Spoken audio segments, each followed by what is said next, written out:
All right, welcome to The Explainer. I am so thrilled to dive into today's topic with you. We are taking a really popular follow-along prenatal fitness routine. It's called the Figo Prigo 15, and we're essentially transforming it into a structured masterclass. We're going to break down the exact methodology that makes this routine tick. So, whether you're an expectant mom, a fitness nerd, or honestly just someone fascinated by the biomechanics of specialized exercise, this explainer is going to show you exactly how a simple 15-minute routine can fundamentally prep the human body for the absolute ultimate test of childbirth. To really grasp the vibe of our source material, the fitness instructor leading the routine, Chelsea Davis, literally kicks things off by saying, I don't know, my water might break in the middle of this workout. I mean, that instantly hooks you, right? It just perfectly sets the tone. It establishes right away that this isn't some sterile, clinical, boring exercise tape. It is authentic, it's incredibly relatable, and it really highlights this wonderful community-driven approach to pregnancy fitness. It's just real friends working out together, keeping it totally real. Okay, let's dive right into this. Here is our roadmap for today. First, pregnancy fitness made simple. Second, the workout structure. Third, core and upper body. Fourth, lower body and pelvic floor. And finally, number 5, the final push. So, kicking things off with Section 1, Pregnancy Fitness Made Simple, making it accessible for every trimester. The guiding philosophy behind this entire routine is that it absolutely must be accessible. Seriously. Even if your only exercise lately has just been taking a daily walk, this is built for you. And we actually see this accessibility right in the cast of participants. Look at this lineup. Chelsea and Julie are basically right at the finish line at 37 weeks pregnant. Then you have Tara at 28 weeks and another Julie at 18 weeks. So you've got women deep in both the second and third trimesters, working out safely, right side by side. The massive takeaway here is scalability. If you feel like you aren't in peak shape, or maybe you're just battling through that rough first trimester hump, this environment is explicitly designed to be low impact, highly adaptable, and just super welcoming. Moving right along to Section 2, the workout structure and how it uses efficient interval training. Now, what's really interesting here is the math of the workout. The entire 15-minute routine uses a really strict interval format. It's 45 seconds of work, meaning you're moving 75% of the time, followed by just a quick 15 seconds or 25% of rest. You see, when you're pregnant, your heart rate elevates way faster than normal because, well, you're literally carrying another life. So by using just 5 specific moves repeated twice, this strict timing maximizes a really short window. It gives you a safe, heart-pumping routine with absolutely zero excuses. All right, Section 3, core and upper body, focusing on stability and posture. Let's talk about the physical narrative of these actual moves. They kick things off with a walkout, which is this dynamic yoga warm-up that beautifully syncs your breath with your movement, and it deliberately leaves space for the belly as you step into a plank. Then they use child's pose to deeply stretch the lower back during that 15-second rest.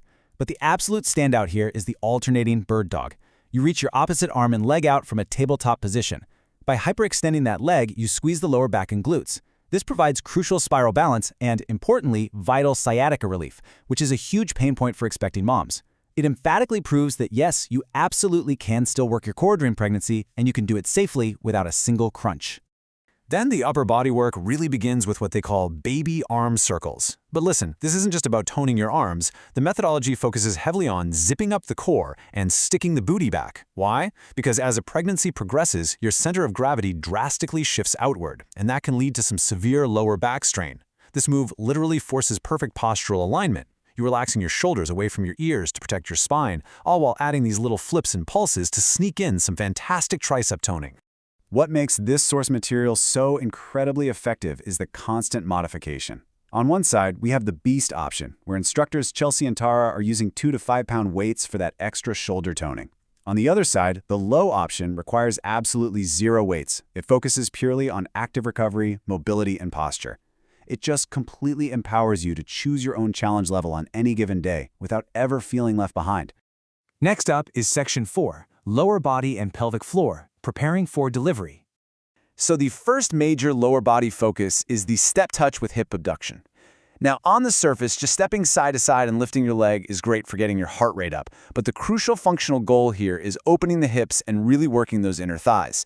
The instructors specifically point out that softening the hips helps physically prepare the pelvis, which ultimately helps the baby drop down.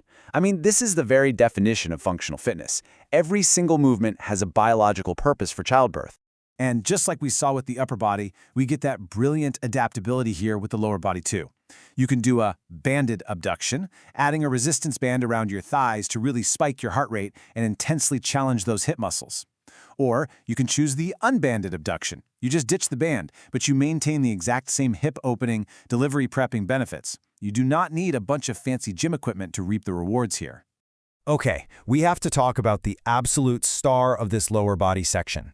They brilliantly call it the Kegel blink. It's exactly what it sounds like, a rapid, forceful contraction and release of the pelvic floor muscles executed right at the top of a pulse squat. The goal here is strengthening the exact anatomical area needed to prevent complications during delivery and to speed up postpartum recovery. It is a quirky but utterly vital move, and they playfully execute it by building reps, so squatting once for 1 blink, twice for 2 blinks, all the way up to 6. Chelsea actually jokes during the routine that she has to use her eyebrows to help her squeeze. It's just a really hilarious way to keep a super important, kinda awkward exercise incredibly fun and engaging. And that brings us to section 5, the final push, also known as the mock contraction. This is where the physical challenge slams right into a profound psychological challenge. It's the grand climax of the workout, the mock contraction. Step 1, you hold a deep, static squat, making sure to keep the weight entirely in your heels. Step 2, you rapidly tap your toes against the floor, which actually acts as a mental distraction from the escalating pain in your thighs. Step 3 is where the real magic happens. You have to push past that intense physical burn for 10 full seconds. And finally, step 4. You stand up, squeeze the glutes, and give it one final Kegel blink. During this brutal hold, the host demands absolute mental toughness. She points out that as a mother, you are going to need this exact level of calm and focus when, say, a toddler is having a massive meltdown in the middle of Target. It is true conditioning for motherhood, simulating the intensity of the delivering room and everything that comes after. This 15-minute methodology totally proves that prenatal fitness is about way more than just staying active. It's about building the physical stability to comfortably carry a child, the flexibility required to deliver, and honestly, most importantly, the mental fortitude to handle the beautiful chaos that follows. I really hope this breakdown has given you a whole new appreciation for the science and the strategy behind prenatal exercise, which brings us to our final thought for you to chew on today. If you can conquer the mental burn of the mock contraction, are you truly ready to conquer the delivery room?